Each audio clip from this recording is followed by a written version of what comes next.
Now look, I'm very happy all of you have finally decided to allow me to go after a monthly awards diamond, but I think that in terms of the polls, I'm not going to go ahead and ask you guys to decide between player programs or monthly awards, because player programs always win every single time. And I'm not sure if you all understand that Ryan Zimmerman, Didi Gregorius, Tim Anderson, and all those monthly awards are not player programs. But anyways, today we got a debut that is basically a man that went ahead and took an entire team on by himself. And if you don't know who that man is, I'll give you guys a little bit preview, or a little bit of a preview of him, and it's going to be Amir Garrett. So Amir Garrett, he's making his debut for the No Money Spent ranked seasons team. Now, I'm not sure whether or not he will actually be able to play in a game, because of course we would have to go a little bit extra in terms of the innings, and hopefully we're not running into a goon, because if we're running into a goon, he comes in a little bit earlier. But it should be fun nonetheless. I'm not going to switch anything up in terms of the lineup. I'm going to just go in there and I'm going to look to rip. We're going to be debuting next, most likely. I'm going to do the second inning showdown. So that's going to allow us to get scope most likely. And then we'll debut whoever we pick out of that gold pack. Even though it's most likely scope, then we'll work on Ryan Zimmerman. After we work on Ryan Zimmerman, then we'll continue asking you all. So make sure you click on the channel community tab and interact with me there. I'll continue asking you all which diamond to go after next. But take a quick look at how the team is looking before you guys go ahead and just start voting blindly, because sometimes the option selected doesn't really help us out too much, but so far each one has helped us out. Let's go ahead and hop into the ranked seasons game. So we're at home, which is a good sign always. We got Patrick Corbin starting it all for us. We're facing an all diamond team with Greg Maddux on the mound, so him being a righty actually benefits us a lot. If you do end up enjoying today's content, basically, which I almost forgot what to say, make sure you hit that like button. We're aiming for 85 likes, and also make sure you hit that red subscribe button and turn on that notification bell. You can follow me on all social medias if you want to talk on more of a personal level at BladeMiss, Instagram and Twitter. And then make sure you click on the channel playlist and watch this from episode number 1 if this is your first episode.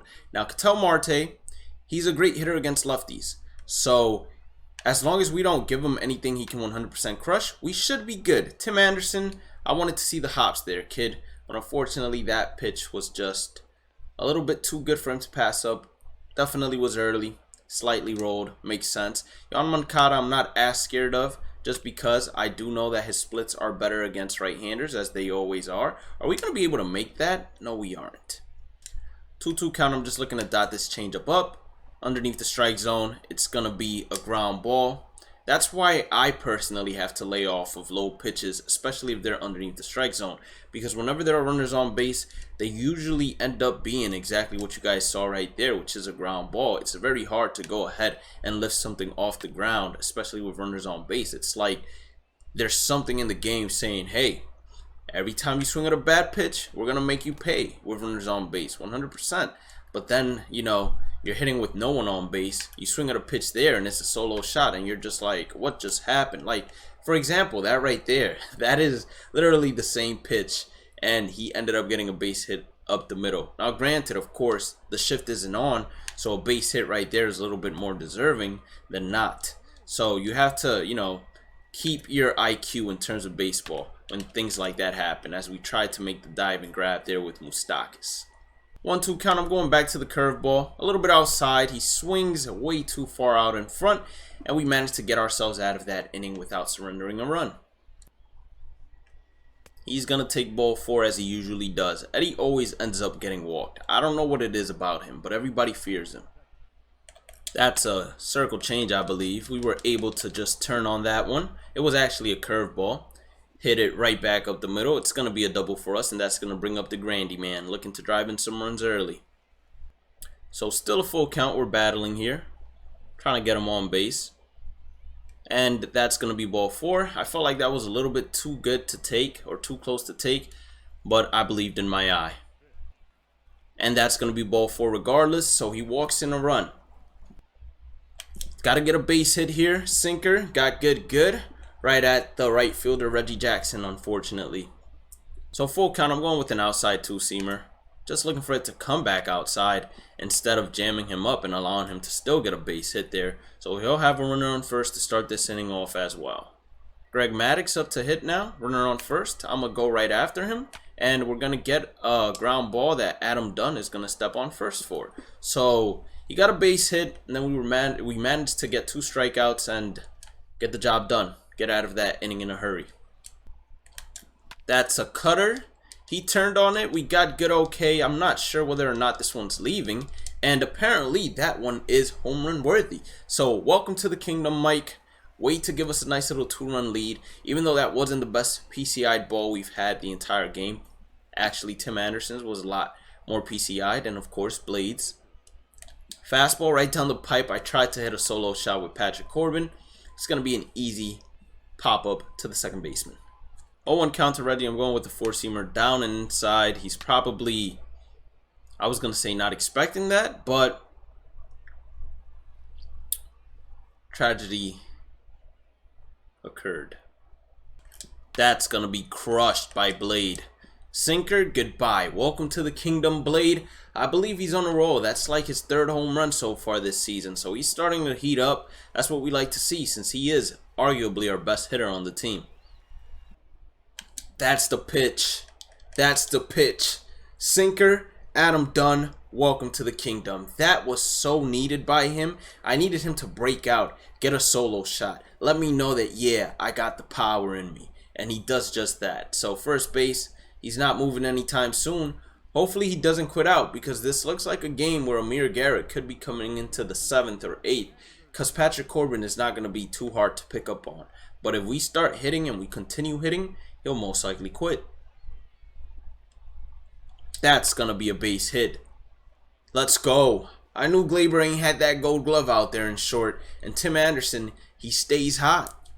And he's going to intentionally walk Mike Moustakas. So this is a 500 IQ play. Because who's up next? Patrick Corbin. And I'm not pinch hitting for Patrick Corbin in the bottom of the 3rd. I want him to get 5 innings and get himself at least a W. As he gets a cutter, I felt like I brought my PCI right back to the ball. I feel like that's inaccurate. But hey, at least we got ourselves 3 insurance runs. And let's go ahead and drive in some more runs, of course. That's going to be a base hit. 2-seamer. I feel like it was a little bit outside. I don't even think it was a strike. He was just early on it. Early weak is what I give him.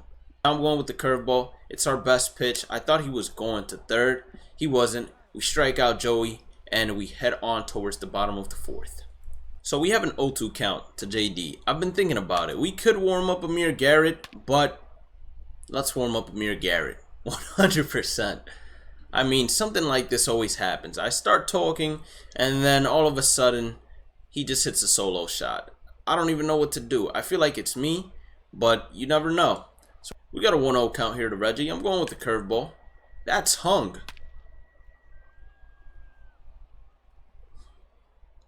Alright, Patrick Corbin, I don't know what to say about you right now, but listen, I want you to win this game, so you can't allow them to tie it up. I'm fine with you. I almost had a heart attack seeing that pitch. If my opponent would have swung, that would have been a home run. That's a bad pitch too. Eddie Matthews, thank you. But I'm trying to have you pitch 6. If you come up to hit again, we'll pinch hit for you. And there is a good possibility since we are getting 4, 5, 6. Fastball. Crushed. Thank you. I needed to do something, man, because I just missed one with Curtis Granderson. So Aaron Hicks getting a double here was basically clutch. It brings up Adam Dunn, who's a monster himself. Ball 4. I checked it perfectly. Thank you. Ball 4, that's going to bring in Tim Anderson. That's going to be ball 4. That's going to bring in Mike Moustakas. So we've had a great eye this game, and that's helped us out a lot. And I knew that fastball was coming back inside. Turned on it, got ourselves a single. Patrick Corbin is going to be coming up to hit. But with the bases loaded and having Amir Garrett ready to come in, we are going to go ahead and turn to the bullpen here. We're going to go with, I like Howie Kendrick.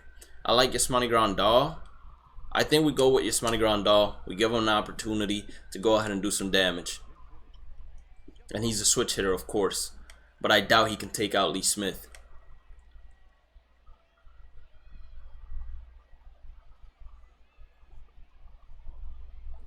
That's going to be crushed down the line. Yasmani Grandal comes off the bench. He comes in clutch, gets himself a cutter. We're going to be staying at first base. Why'd he take that big?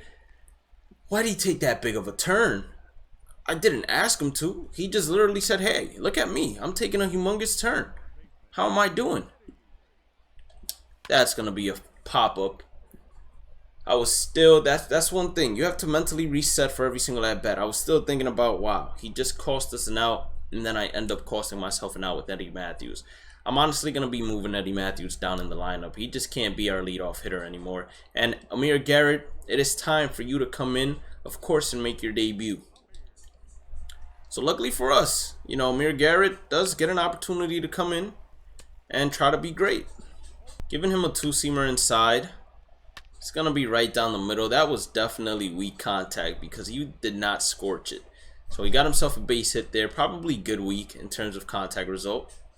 So I'm a little, I don't want to say nervous, but I'm not sure what to throw him for the strikeout. We're going to go with the two-seamer. And unfortunately, that common reaction, common fielding really demonstrated itself with Tim Anderson as he allows that ground ball to go right past him instead of getting us the easy double play. Gleyber Torres, of course, tries to turn on one. I'm ready to shoot third base if I got to because, I mean, it's Aaron Hicks we got in left field. That's a cannon within itself. He doesn't bite, which is great because now we make him feel like an inside fastball is coming. And guess what? It's another slider, so that's going to go ahead and get us the second strikeout, or the second out, I should say. I'm going to run in a fastball to Ryan Zimmerman, but at the same time, I don't want to run in a fastball to Ryan Zimmerman because I believe hopefully Mike can make the play because Jorge is definitely not going to. He just stayed out there in right field, and luckily for us, we do get ourselves out of that inning.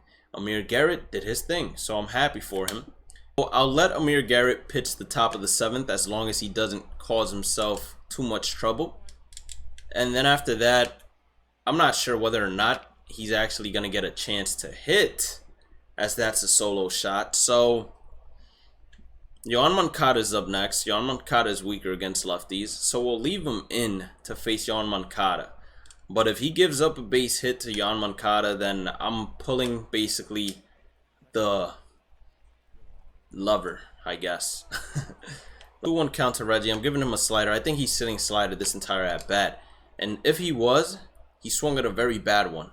As we get the second out. Oh, the two-seamer inside. Looks to be dotted. That went nowhere where I wanted it to go. And why would you even attempt to make a grab like that, Soler? Are you trying to send me to the hospital right now? 2-1 count. I'm giving him a curveball. Not exactly my best curveball. We need to get that Tim Anderson out of there. I know that was a bad hop, and he's going to get a single regardless, but I feel like a better defender would have prevented that from getting to the point of where a bad hop would have allowed the base hit. So I have to go with the fastball here. I'm going with the fastball outside corner, and right underneath it. Problem with this Juan Soto is he doesn't discriminate. He will crush anything except when he gets two underneath it. Adam Dunn, please make the grab. He's signaling he got it, and that he does. 3-0 count here. We just follow the pitch with the PCI. We don't swing. And that's why you don't swing, even though we wouldn't have pieced it up regardless. That's going to be right back up the middle. Finally, he gets a base hit. Should we go to third with 28 speed? You just don't test it, to be honest. So Blade with an opportunity to give us some insurance runs. And he's going to get a cutter that he's going to pull early, slightly rolled. We get ourselves one of those. That's going to be a home run by Curtis. Grand salami. Welcome to the kingdom, Curtis Granderson. He's been a little quiet. He needed something. When I saw that bat being held like that, I said, attaboy. That's exactly what we needed right there. That's going to be a shot by Aaron Hicks. I think that's back-to-back home runs from 2 Yankees. Yes, it will be. So welcome to the kingdom, Aaron Hicks. Just piling on some insurance runs. What we love to see. And now we got Adam Dunn. That's even scarier than the previous 2, to be honest with you all. That's going to be crushed. I don't think it has enough, though. It's going to hit off the wall. So almost back-to-back home runs. Instead, we sit ourselves nicely at second base with Tim Anderson. That's a cutter inside, just late, got a base hit out of it. That's gonna bring up Mike Moustakas. So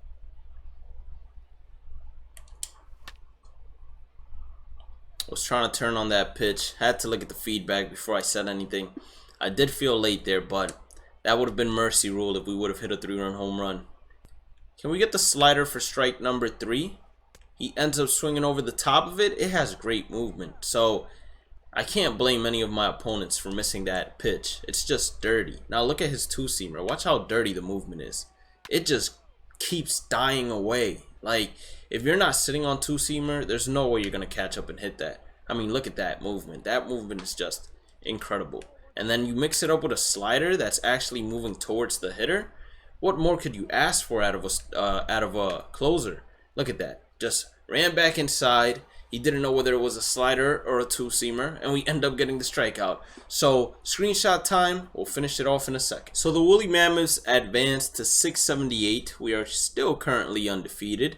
Unfortunately, nothing too good here in terms of rewards that could have helped our team out, but we do get set 9 headliners, which means we are going to be opening that up as well to finish off the episode. As I said, I most likely am going to end up going to the showdown for the second inning. And oh, look at that. That's David Robertson. I am amazing with David Robertson. Who do we replace, although? I like Leclerc a little bit too much. Sir Anthony Rodriguez, he hasn't been bad for us. And let's see, Hector Neris. I don't like the fact he has 2 fastballs and then just 1 off-speed pitch. So we'll replace Neris. And I don't like Knable that much, so he's not coming along. But this is my game plan right now. Let's show it to finish off the episode. Of course, we're at level 33 bronze. At level 35, I'm positive we get ourselves a flashback hitter, so I'm not sure who exactly we could go with. Mookie Betts seems like an option. So does Lou Gehrig. We have a lot of options available. Even Jonathan Scope or Rod Carew. I don't know why I said Jonathan Scope, but we do have a lot of options available for us. So that's going to be interesting, to say the least. And then for the featured programs, we go to second inning and we do the showdown and we get ourselves basically up to 170. And then we have to choose between one of these 3. Most likely going with Scope. And if I have to stick them at short because I got Moustakas at second, that's going to be what's going to happen. So hopefully you all enjoyed it. Have a blessed day and night. Stay positive, stay safe, stay blessed. Love you all. Thank you for the support. Take care of yourself and your family. And I'll catch you all in the next one. Peace out.